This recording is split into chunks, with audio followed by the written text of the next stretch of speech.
After the death of her husband Ferenc Nadasti in 1604, Elizabeth Bathory was no longer the wife of the Black Knight of Hungary. She was now a widow, a noble woman of immense power, and the undisputed mistress of Szejta Castle. But it was in her widowhood that the most horrifying stories about her began to spread.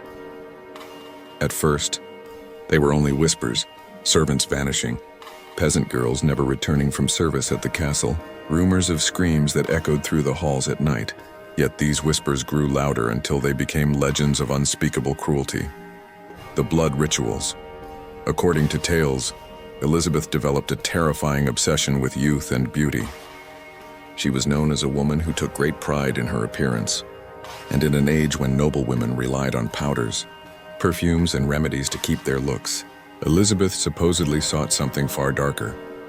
One legend tells that a servant girl once brushed Elizabeth's hair too roughly, pulling it and causing the Countess to strike her in a fit of rage.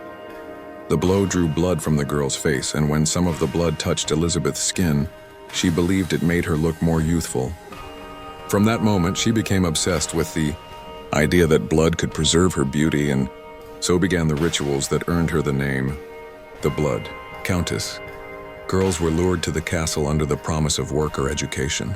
Poor peasant families, desperate to please their noble mistress, often sent their daughters willingly, believing they were giving them a better life in service to a powerful lady.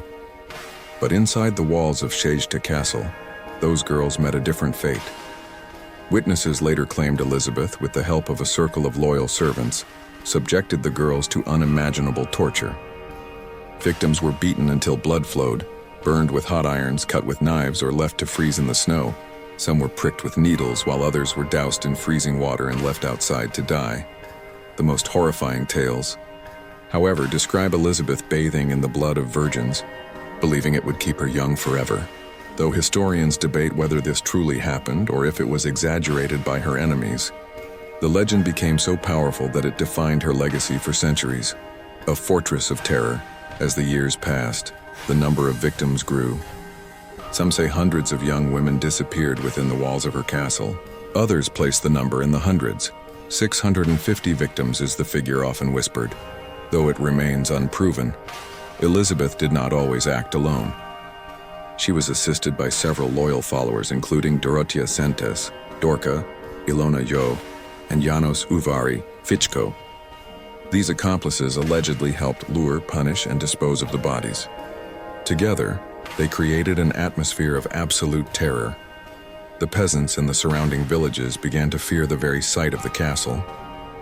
Mothers hid their daughters when Elizabeth's servants came seeking new maids. Yet few dared to speak openly against the Countess. To accuse a noblewoman of such crimes was unthinkable, until the evidence became impossible to ignore. The investigation by 1610, the rumors had spread so far that they reached the ears of King Matthias II of Hungary. Concerned by the growing accusations, he ordered an official investigation into Elizabeth Bathory. The task was given to Count György Thurzó, the Palatine of Hungary, a man both powerful and cunning. Thurzó began by gathering testimonies.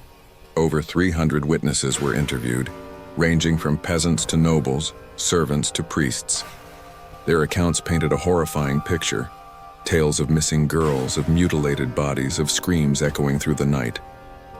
Some witnesses claimed to have seen the Countess herself drenched in blood. Finally, Thurzó decided to act. On a cold night in December 1610, he and his men stormed Szejta Castle. What they found inside became the stuff of legend. According to some accounts, they discovered girls chained and dying, others already dead. The air was heavy with the stench of blood and suffering. Whether all of this was true or exaggerated, it sealed Elizabeth's fate, the trial of the Blood Countess. Elizabeth was arrested, but as a noblewoman, she was spared the humiliation of a public trial. Instead, her accomplices faced the court in January 1611.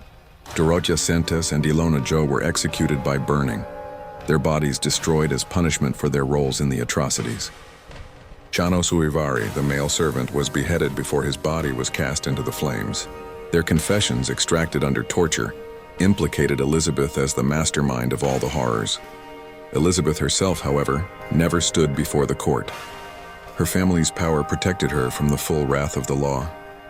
Instead of execution, she was sentenced to house arrest for life.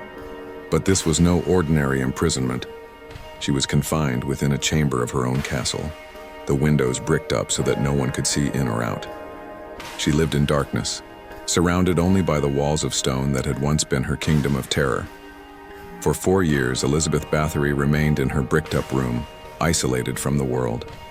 Her once feared name now whispered only in dread. Finally, on August 21, 1614, guards found her dead within her prison. She was 54 years old. The legend lives on with Elizabeth's death. The question remained, how much of the story was true? Historians have debated for centuries whether Elizabeth Bathory was truly guilty of all the crimes attributed to her, or whether she was the victim of a political conspiracy. Some argue that her wealth and power made her dangerous to the king, who owed her family a great deal of money. By branding her as a monster, her lands and riches could be seized. Others suggest that while she may have been cruel and abusive, the tales of bathing in blood were exaggerations, myths created by her enemies to tarnish her forever. And yet the legend persists.